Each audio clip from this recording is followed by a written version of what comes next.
Isang paalala, ang video na ito ay ayon lamang sa aking sariling pananaliksik. Hindi ko nais na pilitin ang sino man na maniwala sa videong inyong matutunghayan. Kung hindi kayo kumbinsido sa mga impormasyon at taliwas ang inyong paniniwala sa kaalamang aking ilalahad, maaari kayong gumawa ng sarili ninyong pagsisiyasat para sa inyong kakontentuhan. Ang videong ito ay gabay lamang sa mas malalim na kaalaman at pag-intindi at hindi gawa ng isang profesional. Naniniwala ako na malaya tayong magbigay ng opinyon at suhestyon bilang malayang mamamayan ng Pilipinas. Maraming salamat po. Magandang umaga, magandang hapon, magandang tanghali, magandang gabi. Saan ka bang parte ng mundo? Ako po, si Bong Lustre, ang inyong pambansang Jologs ng Pilipinas. Ako rin po ang pinaka-cute at lovable na vlogger sa YouTube. Ayun lang po, gusto ko lang po sanang batiin ang happy birthday si Mr. Ryan Cayabyab.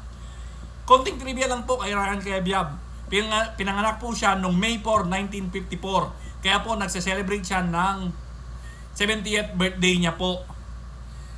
Pinanganak po siya doon sa Manila. Ang full name niya po ay Raimundo Cipriano Pujante Cayabyab. Ang nanay niya po ay si Celirina Benson Pujante. Ang tatay niya po ay si Alberto Austria Cayabyab. Kinasal po siya kay Emily Punsalan Cayabyab in 1985. May dalawa po silang anak na sina Cristina Marie at si Antonio Marie.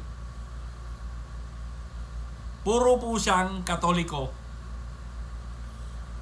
Ayan lang po yung konting trivia kay Ryan Cayabyab. Ayun lang po, kung nagustuhan nyo po itong video na to, at i-like nyo na rin po ito at i-share para po makarating po ito sa idolo natin na si Ryan Cayabyab.